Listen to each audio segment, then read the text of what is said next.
जय हिंद किसान साथियों, नमस्कार। मैं आपका स्वागत करता हूं आज की इस नई वीडियो में। साथ ही में किसान साथियों, आज की वीडियो में बतलाने वाला हूं कि आप बरसाती मौसम में टमाटर की खेती को किस प्रकार से कर सकते हैं। साथ ही में किसान साथियों, आप देख सकते हैं अभी जो जुलाई का महीना चल रहा है और टमाटर के जो भाव हैं वो अच्छे खासे मंडी में हैं, क्योंकि कुछ हम लोग क्या करते हैं किसान साथियों, जो हम लोग मध्य वर्ग में जो हम सब फसलें लगाते हैं टमाटर की, तो उतना हमें अच्छा रेट नहीं मिलता है। अगर हम अगेती और पिछेती टमाटर की फसल को अगर लगाते हैं तो हमें दोनों ही फसलों को लगाने से हमें अच्छा खासा उत्पादन मिल जाता है। साथ ही में किसान साथियों, आज की वीडियो में आपको बतलाने वाला हूँ उन्नत समय बताऊंगा, साथ ही में और उन्नत किस्मों के बारे में आपको बतलाऊंगा। साथ ही में आपको नर्सरी कैसे तैयार करनी है और उसमें कौन कौन से बेसल डोजों की आवश्यकता पड़ती है, और साथ ही में उसमें कौन कौन से रोग आ जाते हैं जिसको हम स्टार्टिंग से ही बचाव कर सकते हैं। किसान साथियों, मैं एक बार फिर हाजिर हूँ, आपका दोस्त विजय। और आपका मैं स्वागत करता हूँ अपने यूट्यूब चैनल में। चैनल पर पहली बार हैं तो किसान साथियों, चैनल को सब्सक्राइब करें और घंटी वाले बटन को ज़रूर दबा दें, जिससे कि वीडियो के नोटिफिकेशन कंटिन्यू मिलते रहेंगे। तो किसान साथियों, अनुकूल समय की बात करें टमाटर की खेती के लिए, तो वैसे तो बरसात के मौसम में आप जुलाई और अगस्त के महीने में इसकी फसल को लगा सकते हैं। साथ ही में खेत की तैयारी करते समय आपको खेत की अच्छी से गहरी जुताई करा लेनी है, जिससे कि आपको आसानी से बेड बनाने में कोई दिक्कत ना हो, आपके बेड बन जाएँ। या आप लेबर की सहायता से बेड बनवा सकते हैं या बेड राइजर, बेड मेकर से आप बेड बनवा सकते हैं। वहाँ पर तापमान की बात करें किसान साथियों, तो मिनिमम तापमान 14 से 15 डिग्री सेंटीग्रेड होना चाहिए और अधिकतम की बात करें तो 36 से 38 डिग्री सेंटीग्रेड तापमान उपयुक्त होता है।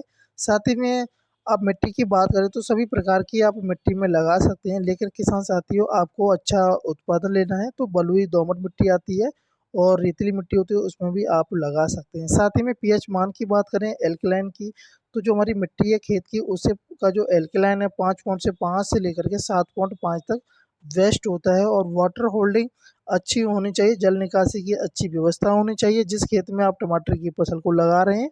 और क्योंकि किसान साथियों, बारिश के समय फसल बर्बाद होने में, नष्ट होने में ज़्यादा समय नहीं लगता है अगर आपके खेत में पानी का जल भराव की समस्या होती है तो।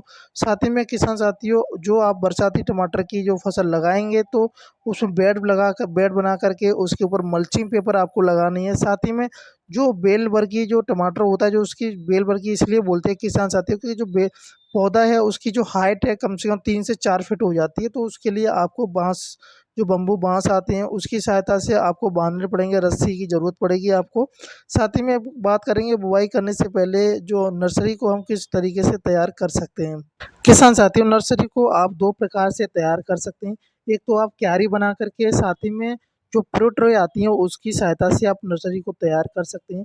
अगर आप क्यारी बना करके आप नर्सरी को तैयार कर रहे हैं तो 1 से 1.5 मीटर की चौड़ी आपको क्यारी बना लेनी है, और जो उसकी 4 से 5 मीटर लंबी क्यारी होनी चाहिए। और ऊंचाई की बात करें तो कम से कम किसान साथियों, खेत से 1 मीटर ऊंची होनी चाहिए, उसमें जल भराव बिल्कुल भी ना हो। साथ ही में जब आप नर्सरी तैयार करेंगे तो जो सीड है किसान साथियों, उसको बाविस्टन या थीरम से उपचारित कर लेना है, जिससे कि उसमें कोई भी इंसेक्टिसाइड, दीमक हो गया और भी जो तमाम रोग होते हैं वो देखने को नहीं मिलेंगे। और जो प्रति एकड़ में जो आपको सीड की आवश्यकता पड़ेगी किसान साथियों, 50 से 60 ग्राम आपको बीज की आवश्यकता पड़ जाएगी।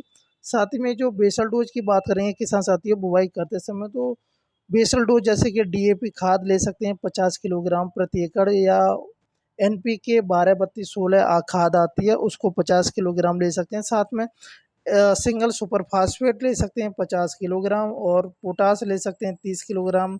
गोबर की खाद बहुत ज़रूरी होती है, क्योंकि जो हमारी मिट्टी होती है उसमें उर्वर शक्ति को बरकरार कंटिन्यू बनाए रखती है, तो 2 से 3 ट्रॉली प्रति एकड़ की दर से आप गोबर की खाद को डाल सकते हैं। बेड बना करके, जैसे बेड बनाएंगे तो उसमें गोबर और जो बाकी के जो बेसल डोज हैं उनको मिक्स करके बेड के ऊपर बिछा देना है बुवाई करने से पहले। फिर उसके बाद में आपको बेड पर जो मल्चिंग पेपर है किसान साथियों, उसको बिछा देना है। और दो तरीके से आप बुवाई कर सकते हैं। जो बेड की जो चौड़ाई आपको किसान साथियों जो रखनी है, अगर जिगजैग में बुवाई करना चाहते हैं तो बेड की जो ऊंचाई है किसान साथियों, मिनिमम 1 फीट होनी चाहिए, और जो चौड़ाई की बात करें मिनिमम 3 फीट होनी चाहिए। आप उसमें जिगजैग में आप बुवाई कर सकते हैं। साथ ही में जैसे कि अगर आपके खेत में जैसे दीमक की समस्या आती है तो उसमें आप पिपरोमेट आती है 0.3% की GR। तो 3 किलोग्राम से 5 किलोग्राम के प्रति एकड़ की दर से आप छिड़काव कर सकते हैं बेड पर रोपाई करने से पहले। साथ ही में किसान साथियों हम बात करेंगे जो उन्नत किस्में मैं आपको इस वीडियो के माध्यम से बतलाना हूँ, जो कि हाइब्रिड हैं, अच्छा खासा उत्पादन देती हैं और जो टमाटर का जो फल है वो भी काफ़ी वजनीले होता है, वजन होता है, तो उसको भी आप लगा सकते हैं या फिर अपनी एरिया के अकॉर्डिंग कोई सी भी वैरायटी आप सिलेक्ट करके आप अपने खेत में लगा सकते हैं। उन्नत किस्में जैसे कि किसान साथियों अभिलाष हाइब्रिड आती है, उसे आप ले सकते हैं। प्रति एकड़ की जो सीड की जो आवश्यकता पड़ेगी 50 से 60 ग्राम। जो आप इस हाइब्रिड का जो प्रथम तुड़ाई है कम से कम 65 से 70 दिनों के अंतराल में आप इसकी पहली हार्वेस्टिंग कर सकते हैं। वजन की बात करें तो 75 से 80 ग्राम का होता है। नामदारी 585 आती है। प्रथम तुड़ाई आप 60 से 65 दिनों में कर सकते हैं। वजन की बात करें तो 70 से 90 ग्राम का एक टमाटर होता है। साथ ही में पूसा हाइब्रिड ले सकते हैं। प्रथम तुड़ाई आप 60 दिनों में कर सकते हैं। जो इसके फल की बात करें तो 80 से 85 ग्राम का होता है।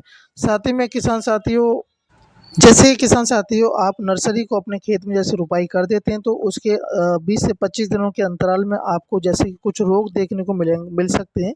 लीफ माइनर हो गया, मकड़ी रोग हो गया और सफ़ेद मक्खी होती है, रस चूसक हो गया, फल छेदक, लेट फचेती झुलसा रोग होता है, अर्ली ब्राइट यानी अयती झुलसा बोला जाता है।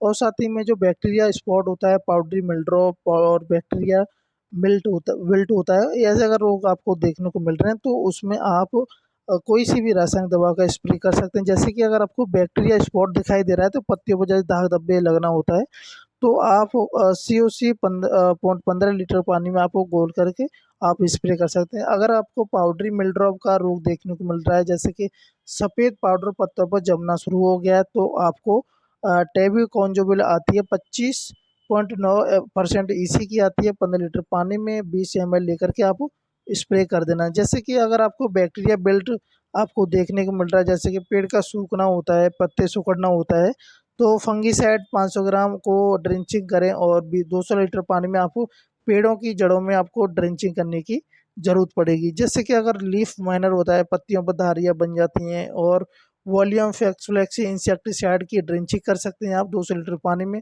150 से 200 ml घोल करके जड़ों के पास में आपको ड्रिंचिंग करनी है। जैसे कि अगर आपको सफ़ेद मक्खी का रूप देखने को मिल रहा है तो BSF की जो सफीना आती है 15 लीटर पानी में 30 ml लेकर के घोल बना करके आपको स्प्रे कर देना है।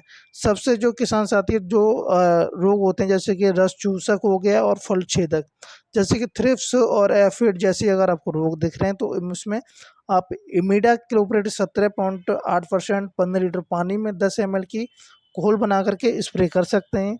या आप फल छेदक देखने को मिल रहा है जैसे कि जो फ्रूट है उसमें छेद हो रहा है, काला स्पॉट आ गया, तो FMC की वेनिविया आती है 15 लीटर पानी में 15 ml आपको घोल के स्प्रे कर देना है। या आपको पछैती झुलसा है और अंगैती झुलसा आपको देखने को मिल रहा है तो अंगैती झुलसा के लिए मैनकोजेब 75% WP 15 लीटर पानी में 40 ग्राम की दर से आप स्प्रे कर सकते हैं प्रति एकड़ में। वहीं पर एम स्टार टॉप आती है 15 लीटर पानी में 20 ml आकर के आप घोल बना करके पछैती झुलसा का स्प्रे कर सकते हैं। साथ ही में किसान साथियों अगर आपको वीडियो अच्छी लगी तो वीडियो को लाइक करें और शेयर कर दें। चैनल पर पहली बार आएँ तो चैनल को सब्सक्राइब जरूर करें। जय हिंद, जय भारत, जय किसान।